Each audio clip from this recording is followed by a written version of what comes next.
Vamos a continuar. ¿Cuál es nuestro punto referente para enseñar? Cuando le preguntan a Jesús con qué autoridad enseñas, ¿cuál es tu autoridad para enseñar? Él decía: la autoridad que me da mi Padre. ¿Y cuál es nuestra autoridad para enseñar la Biblia? La misma, la autoridad que nos da nuestro Padre, la autoridad que nos dio Jesús. ¿Por qué Jesús podría dar autoridad al hombre, a su discípulo, para enseñar la palabra?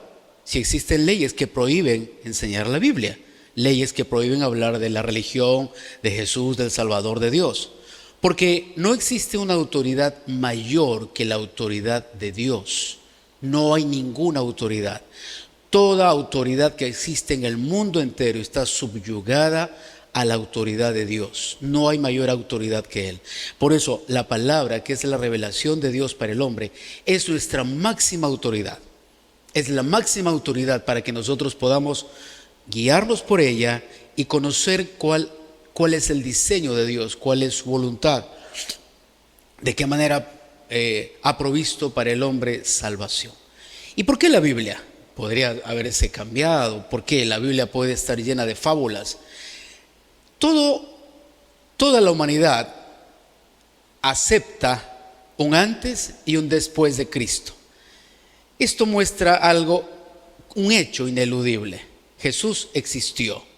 No fue un hombre cualquiera, fue el Salvador del mundo. Por eso es que la historia lo marca entre un antes y un después. ¿Y esto qué tiene que ver con las Escrituras? Que Jesús enseñó a sus discípulos de las Escrituras. Él habló de Noé, Él habló de Sodoma y Gomorra, Él habló de Moisés. Entonces la Biblia está referida en las palabras y enseñanzas de Jesús. ¿Cuál es la garantía de la existencia de todos esos hechos que para muchos es una fantasía, es una fábula? Jesús. La garantía de que fue real y que existió fue Jesús, porque Él habló de hechos reales, no fueron hechos ficticios. Ahora, basándonos en esa premisa, hemos visto que Dios es el dueño de la creación. Ya le hemos hablado de esto. Vimos que es la propiedad, el derecho y el privilegio. Nos adjudicamos la propiedad por un documento legal que nos faculta y nos dice que somos dueños de algo. Probablemente simplemente estamos tratando de compartir los bienes y la posesión de otros.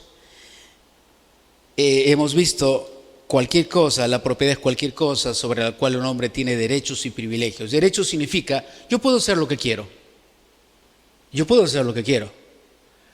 Entonces el hombre se cree con derechos de que es dueño de la tierra, de su cuerpo, de sus hijos, de la familia, de sus bienes, y supuestamente él puede hacer lo que quiere con ello. ¿Cuándo se da cuenta que no puede hacer eso? Cuando se da cuenta que no tiene ningún poder ni sobre sus hijos, ni su esposa, ni sobre sus bienes, ni sobre su tierra, ni sobre la vida, ni sobre la muerte. Cuando se dio cuenta, el día que está a punto de morir, el día cuando él encuentra que está a punto de dejarle esta tierra, recién se da cuenta que no era dueño de nada, absolutamente. Entonces, si no es dueño de nada, el derecho que le asiste no es el de hacer cualquier cosa. El derecho que le asiste es el de ser un administrador. Y vimos que el propietario tiene derechos y privilegios. En su más simple traducción, y privilegio significa tengo la ventaja sobre todos ustedes. Eso es un privilegio a una persona que tiene ventaja. El hombre no tiene ventaja sobre el poder de Dios ni sobre la voluntad de Dios. Eso lo limita, lo vuelve un hombre limitado. Pero Dios tiene privilegios. Hemos hablado de los privilegios. Él puede juzgar, sentenciar al hombre, tiene poder de la vida, tiene poder de la muerte, tiene poder sobre la creación, Él puede salvar. Esos privilegios le facultan para decir que Él es el propietario y Él es el creador del universo, del mundo entero. Vamos a ir avanzando. Hemos visto que todo lo que Dios creó fue creado para Él. Equivocadamente siempre decimos que todas las cosas que Dios ha creado las creó para nosotros. Imagínate un Dios lleno de abundancia que pueda crear las cosas y te las entregue a ti cuando somos malos administradores y cuando somos personas que no conocemos el diseño, establecemos nuestro propio diseño. Colosenses 1:16 hemos hablado y dice: porque en Él fueron creadas todas las cosas, las que hay en los cielos y las que hay en la tierra, visibles e invisibles, sean tronos, sean dominios, sean principados, sean potestades. ¿Qué dice? Todo fue creado por medio de Él. ¿Y para quién? Para Él. Eso dice, ¿verdad? Todo fue creado por medio de Él y para Él. Y Él es antes de todas las cosas, y todas las cosas en Él subsisten. Todo fue creado por medio de Él y para Él. En Salmo 19:1 vimos que los cielos proclaman la gloria de Dios y que el firmamento anuncia la obra de sus manos. Ese verso habla que los cielos gritan, proclaman que Dios es su creador. ¿Cómo lo proclaman? Porque nadie más pudo haberlos creado. Por eso hasta la Biblia revela que el firmamento, el universo, grita y declara quién es su creador. Impresionante. Ahora, cuando hablamos del hombre, podríamos pensar que el hombre es un individuo independiente de Dios y que puede tomar decisiones como él quiera. Pero en Isaías 43:21 encuentras Dios dice: este pueblo creado para mí, mis alabanzas publicará. Dios mismo creó al hombre para Él mismo. Si Él creó el universo para sí mismo, creó todas las cosas, también creó Él al hombre para Él mismo. Por eso, mira el que tienes al lado, míralo. Cada uno de ustedes es la expresión del amor de Dios. Somos la expresión del amor de Dios. Expresamos el amor de Dios. Fuimos creados para Él. Él ha puesto su sello en cada uno de nosotros. En Efesios 1, del 5 al 6, encontramos el versículo 6, que fuimos creados para alabanza de la gloria de su gracia. El hombre fue creado para alabar la gloria de Dios, para exaltar el nombre de Dios. El firmamento alaba a Dios, los ángeles alaban a Dios, la creación alaba a Dios. El hombre fue creado también para alabar a Dios.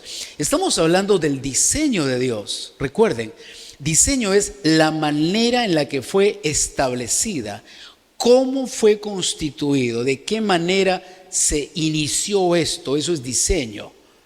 Eso es diseño. Nosotros tenemos ahora unos muebles y tú podrías pensar que existen árboles que dan este color, que dan esta forma. No. Esto ya es una manufactura, ha sido un trabajo, se ha hecho un proceso, pero no es el diseño original.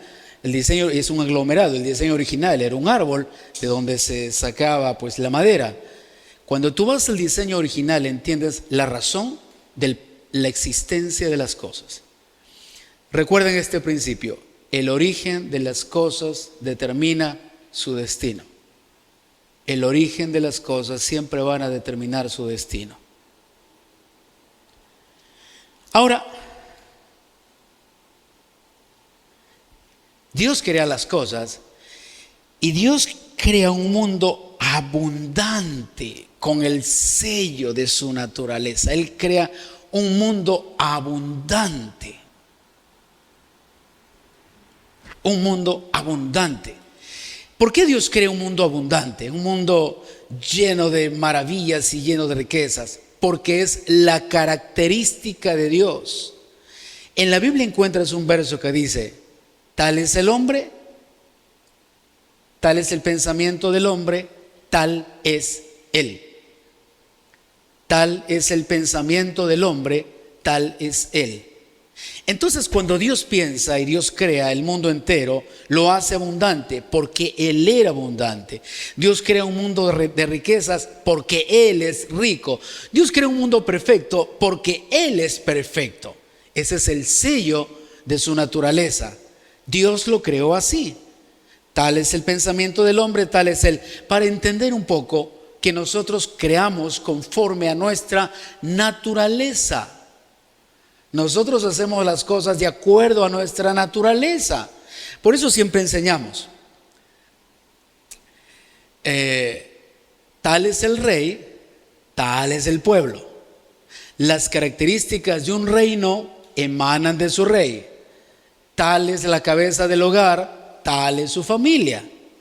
Tal es el gobernante, tal será el país.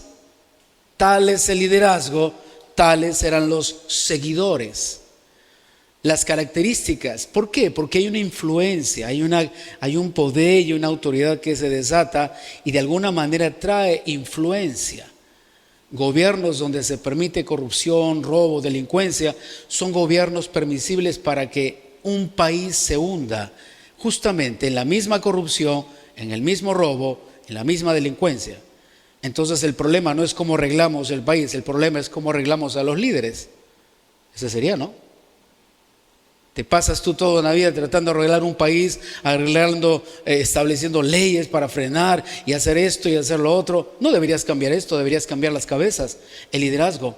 Tal es el rey, tal es el pueblo.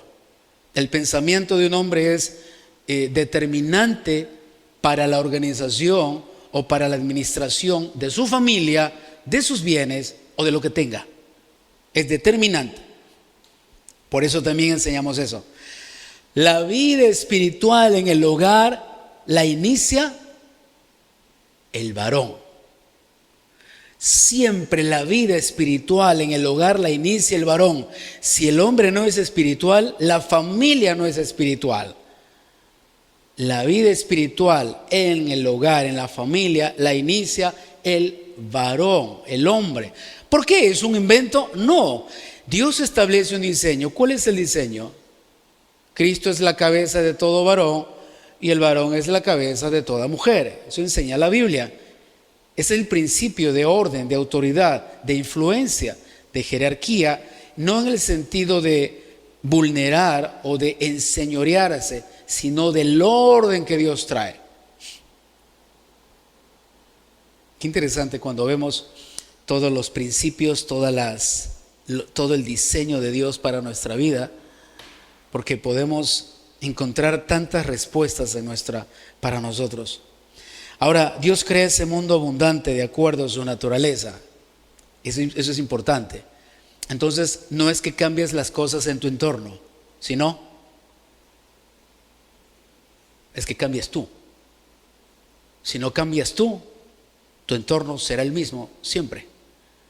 Porque es tu influencia, es tu manufactura, es lo que tú estás haciendo. No puedes trabajar por cambiar tu entorno, trabaja por cambiar tú. Y ese poder viene de Dios, por eso Dios nos ha transformado. Ahora en Génesis 1:31, esto lo hemos visto ya, solo quiero llegar a un punto muy interesante.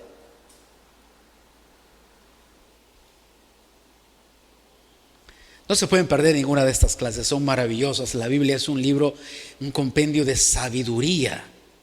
Por eso dice, el necio no busca la sabiduría, el insensato no busca la sabiduría. En Proverbios dice, busca la sabiduría, el conocimiento, más que el oro y más que la plata. No puedes comparar el dinero, el oro y la plata con la sabiduría de Dios. No la negocies, busca la sabiduría de Dios. Por eso domingo es día del Señor, siempre lo vamos a establecer así, no negociamos con Dios. Génesis 1:31 dice, y vio Dios todo lo que había hecho, recuerden, en la creación siempre Dios decía, era bueno, pero en este último verso, Génesis 1:31 dice, y vio Dios todo lo que había hecho, y he aquí era bueno en gran manera. Fue la tarde, la mañana, el sexto día. Cuando hemos hablado esto, cuando Dios dice era bueno, estaba diciendo es abundante, próspero y fértil. Y en gran manera, de forma excesiva, hasta no poder contarse. Ese fue el sello de Dios. De forma excesiva hasta no poder contarse. Ese es el sello. Ni tú ni yo hacemos nada parecido. Por eso cuando Dios le dice a Abraham, mira la arena del mar, ¿puedes contarlas? Así será tu descendencia. Mira las estrellas del cielo, ¿puedes contarlas? Así será tu descendencia. Eso es lo que hace Dios. En las manos de Dios todo se vuelve abundante, próspero, fértil de manera excesiva que no se puede contar. En las manos de Dios todo se vuelve abundante, próspero, fértil, de manera excesiva que no se puede contar. Tu familia se vuelve abundante, próspero y fértil, de manera excesiva que no se puede contar. Tus finanzas se vuelven abundantes, prósperos, fértiles, de manera excesiva que no se puede contar. Tu administración se vuelve abundante, próspero, fértil, de manera excesiva que no se puede contar. Tu conocimiento, tu sabiduría, tu familia, tus hijos. Puedes incluir en este concepto todas las cosas que haces. Y vas a darte cuenta que en Dios todo crece. En Dios todo crece. En Dios todo es abundante. En Dios todo se enriquece. Entonces, ¿por qué dignificamos tanto la pobreza? Si Dios es un Dios de abundancia, de riqueza, de prosperidad, de fertilidad, de manera excesiva hasta no poderse contar, ¿por qué el hombre siempre dignifica la pobreza? Y es más, muchos creyentes dignifican la pobreza y utilizan un verso muy interesante que dice: bienaventurados los pobres, porque de ellos es el reino de los cielos. Y eso no es cierto. ¿Qué dice? Bienaventurados los pobres en espíritu. No dice los pobres, no es que de los pobres es el reino de los cielos. Eso sería una forma terrible de contradecirse él mismo. Dios es un Dios rico de abundancia, de prosperidad, de fertilidad. ¿Por qué dignificas la pobreza? Porque eso es un estado de maldición. Y cuando el hombre vive en maldición, siempre va a dignificar su propia vida para aparecer a los demás aprobado. Como el malo, como yo soy malo, busco a alguien malo para yo dignificarme y sentirme bien, porque no soy el único malo. Cuando tú mientes, buscas a alguien que mienta también, porque de esta manera te sientes reforzado, sientes que no eres el único y te dignificas. Bueno, yo también, yo soy mentiroso, soy un ladrón, pero no como ellos, yo robo menos. ¿Por qué se dignifica la pobreza? La pobreza es un estado de maldición. Eso lo vamos a ir estudiando más adelante, no se pierda. Cusco, Chiclayo y los que están acá traen invitados. Dios le dice al hombre: con el sudor de tu frente trabajarás, espinas y cardos te va a producir la tierra. Esa no fue la creación de Dios.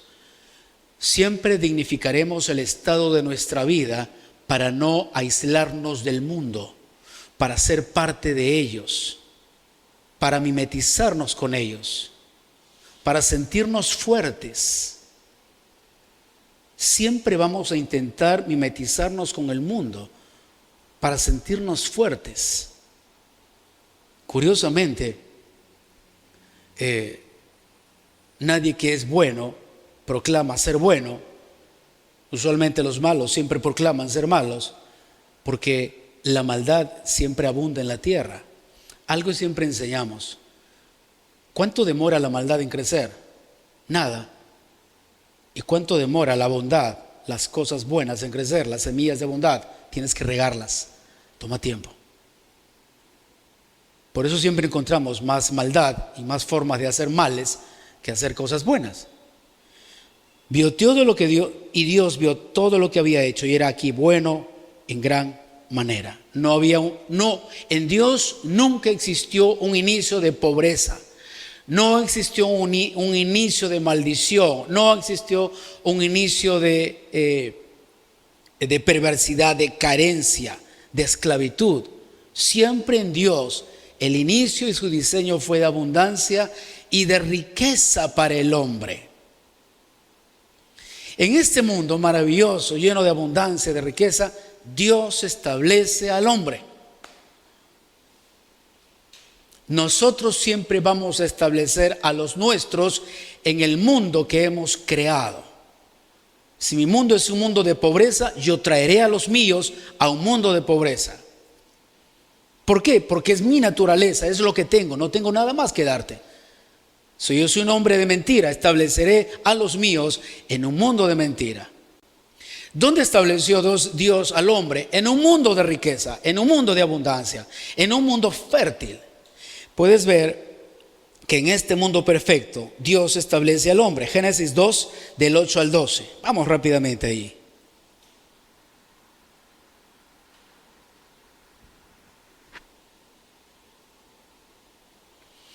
Y plantó el Señor Dios un huerto hacia el oriente en Edén, y puso allí al hombre que había formado.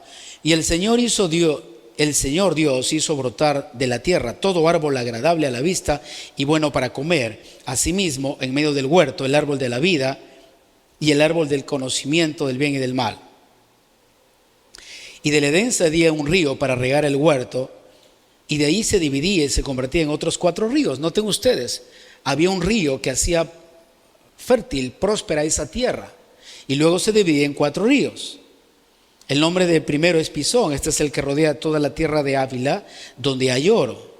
El oro de aquella tierra es buena, y allí hay bedelio y ónice, dando la descripción y los detalles de las riquezas que había en esa tierra. La creación debía satisfacer al hombre. Esto es algo importante, no se pierdan este punto, porque este punto es crucial para lo que viene.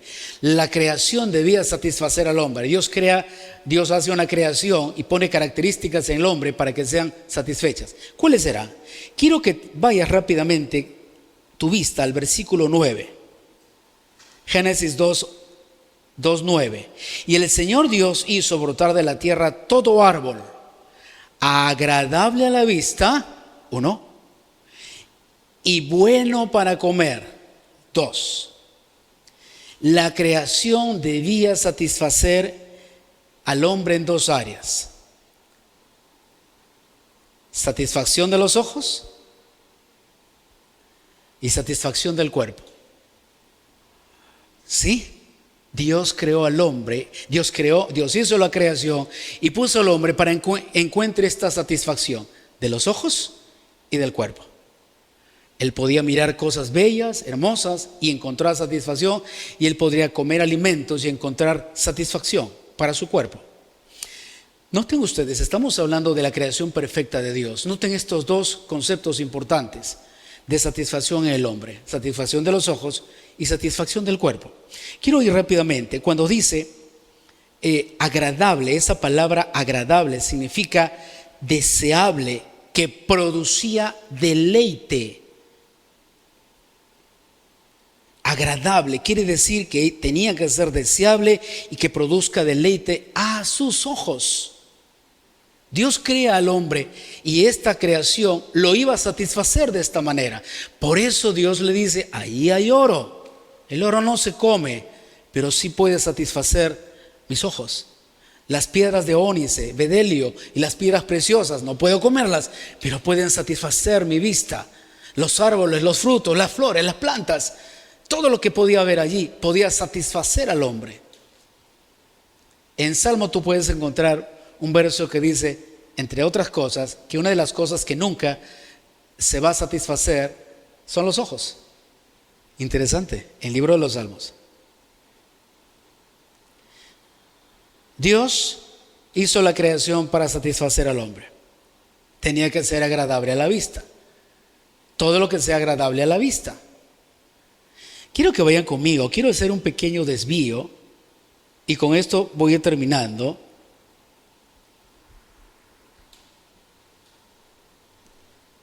En Génesis 2:20,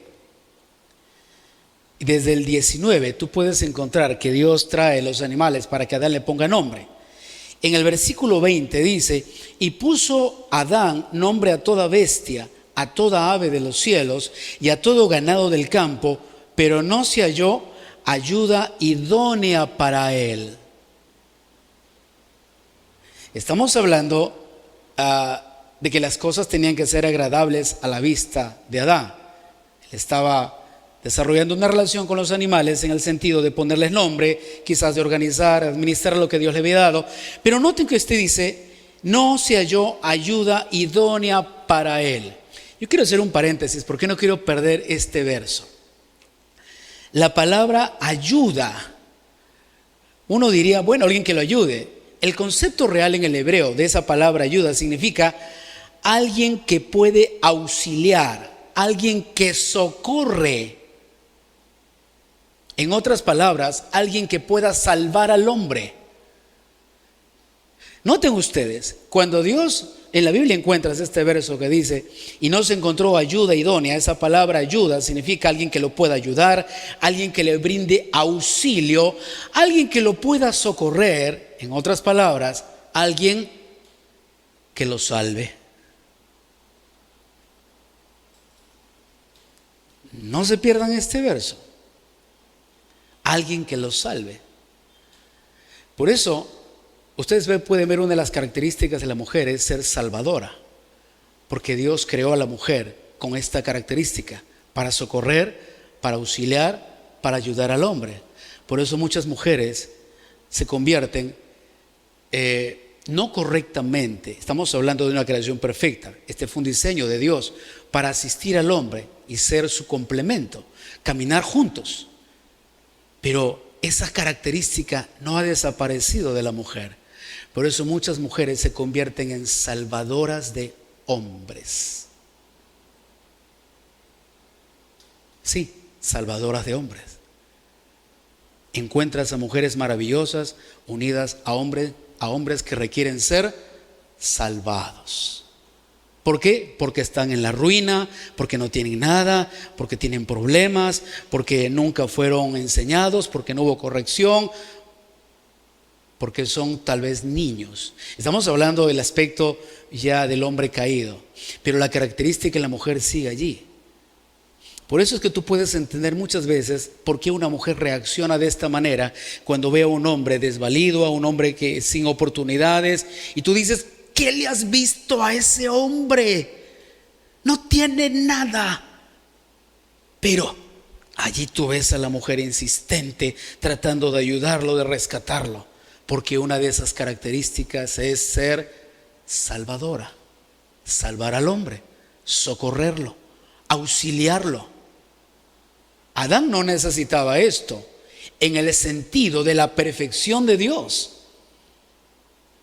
Ahora nosotros vemos que esto está tan corrompido que encuentras estas relaciones perjudiciales para ambos, en donde una mujer con estas características se encuentra en ese estado. Y claro, ¿y qué hombre no quiere ser auxiliado? ¿Qué hombre no quiere ser salvado? Sálvenme. ¿Qué hombre no quiere ser mimado? Bueno, ningún hombre. Solo los niños buscan ser salvados, auxiliados y mimados. Los hombres reales dirigen, presiden, lideran y se convierten en reyes, profetas y sacerdotes. Un hombre real se convierte en rey, profeta y sacerdote. Un niño necesita ser salvado. Ahora, esta característica es muy importante. Estamos hablando de características del ser humano. Génesis 2, 22 al 23 dice, y de la costilla que Dios tomó del hombre hizo una mujer y la trajo al hombre. Y entonces dijo Adán, esta sí que es hueso de mis huesos y carne de mi carne, será llamada mujer o Isha, también, que significa mujer, porque del hombre fue tomada. Su nombre era Eva. Eva significa madre de todos los vivientes. Y en esas características se encuentra también la de socorrer, la de ser auxilio, la de ser salvadora. Pero conectada a la función del hombre, esto se maximiza. Por eso tú puedes ver más adelante en Génesis 2:24, para que no veas la distorsión de esa relación, porque no había ninguna distorsión. Dejará el hombre su padre a su madre, se unirá a su mujer y los dos serán una sola carne. Génesis 2:24. Entonces no había algo disfuncional, no había algo corrompido, era perfecto. La unión del hombre con esas características, esa sinergia, los volvía imparables. Imparables. Una mujer con esas características se volvía imparable al lado del hombre que Dios había puesto a su lado. Se unirá a su mujer y los dos serán una sola carne.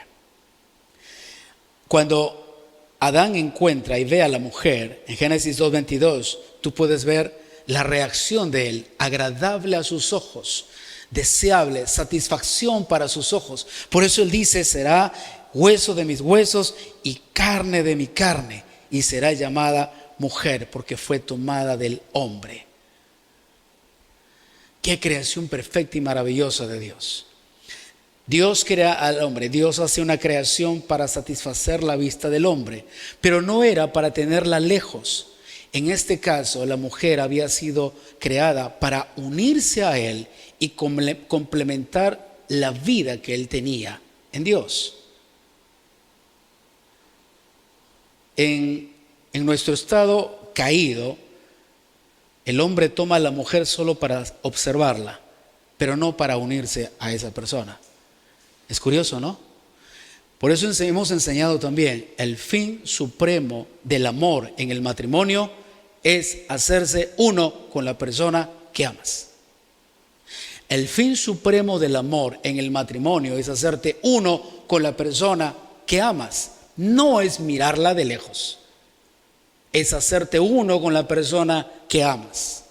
No es ni tuyo ni mío, es de ambos. No es tu historia, mi historia, es nuestra historia.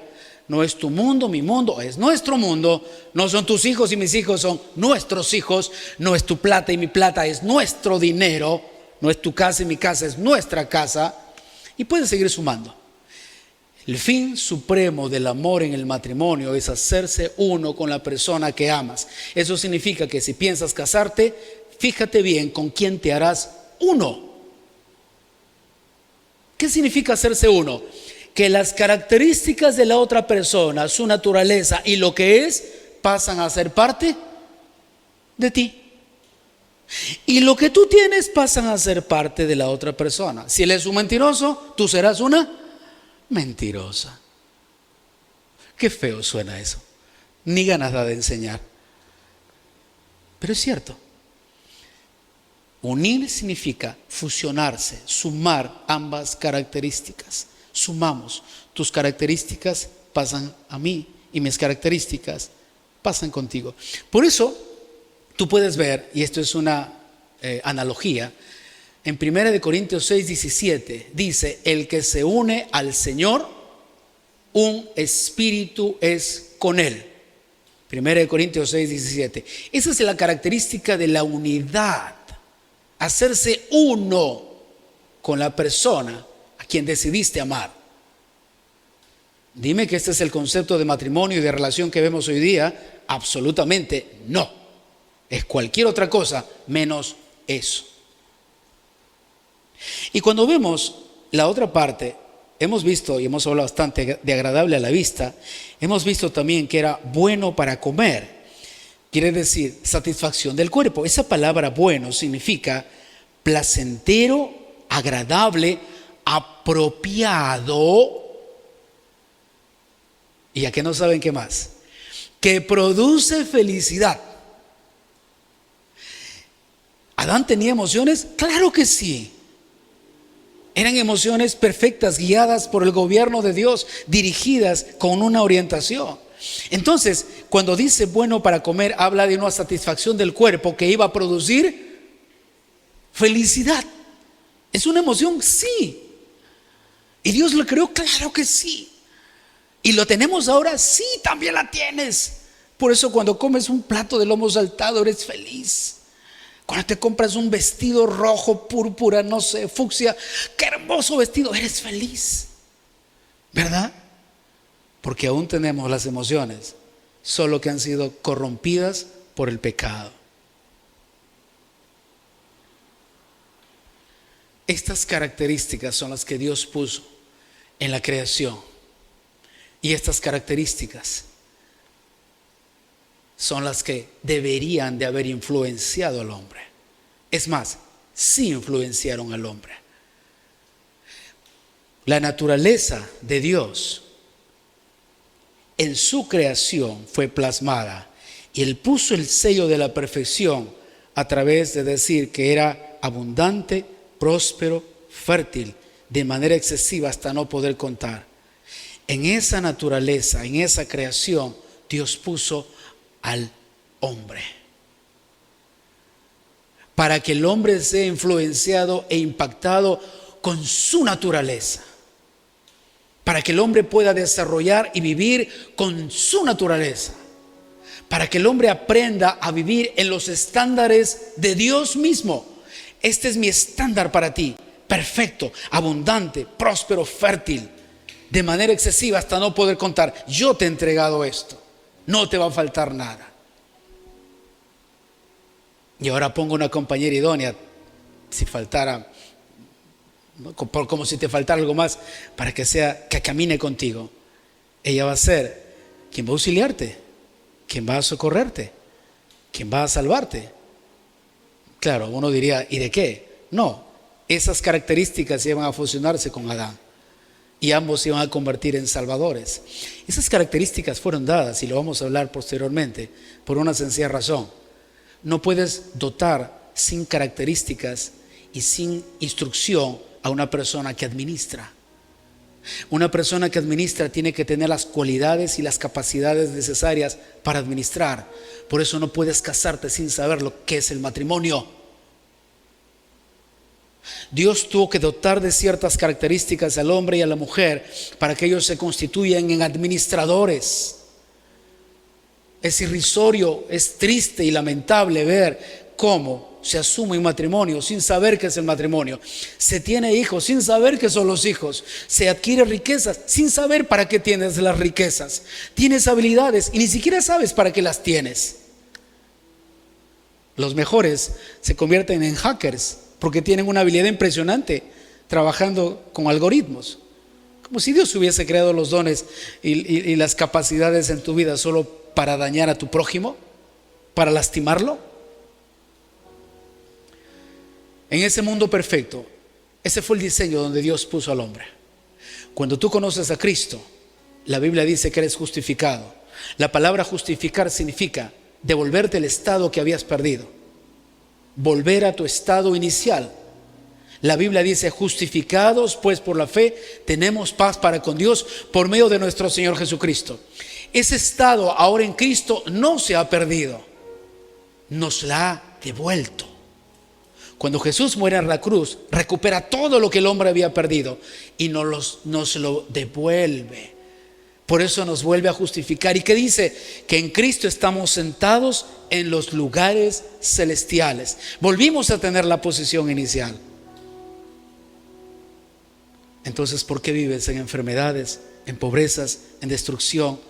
Porque vives sin ánimo, porque vives en mediocridad. Y podríamos estar hablando de la influencia de las situaciones, pero Cristo nos ha salvado de manera individual, no colectiva. Y cada uno por nombre, Él se acercó y nos rescató. Nos rescató. Por eso encuentras este verso maravilloso: aunque mi padre y mi madre me dejaren, con todo el Señor me recogerá.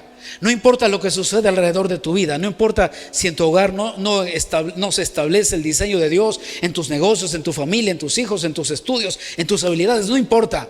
¿Qué es lo que dice Dios? Aunque mi padre y mi madre me dejaren, con todo el Señor me recogerá. ¿Qué significa? Que la relación que tú tienes con Dios es más relevante y es más poderosa y puede restaurar tu vida. Es más fuerte que cualquier circunstancia por la que puedas estar pasando. No hay ninguna circunstancia que supere el poder y la restauración de Dios en tu vida. No existe. Ni aun el amor de los seres que más amamos como padre y madre, si aun ellos nos abandonaren, la restauración y el poder de Dios es superior a su afecto, a su amor. Cierra tus ojos, por favor. Vamos a dar gracias en este tiempo.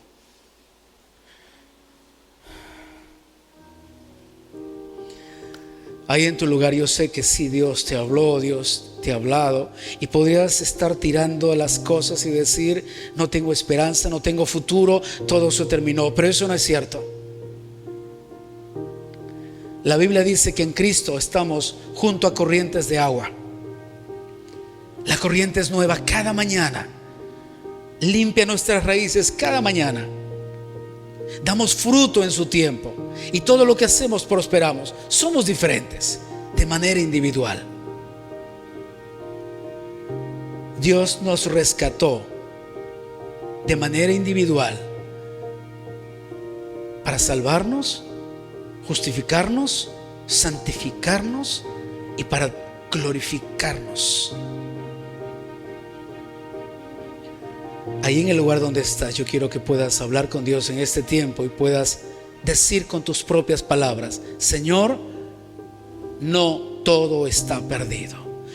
Ahora que te conozco, yo no he perdido nada.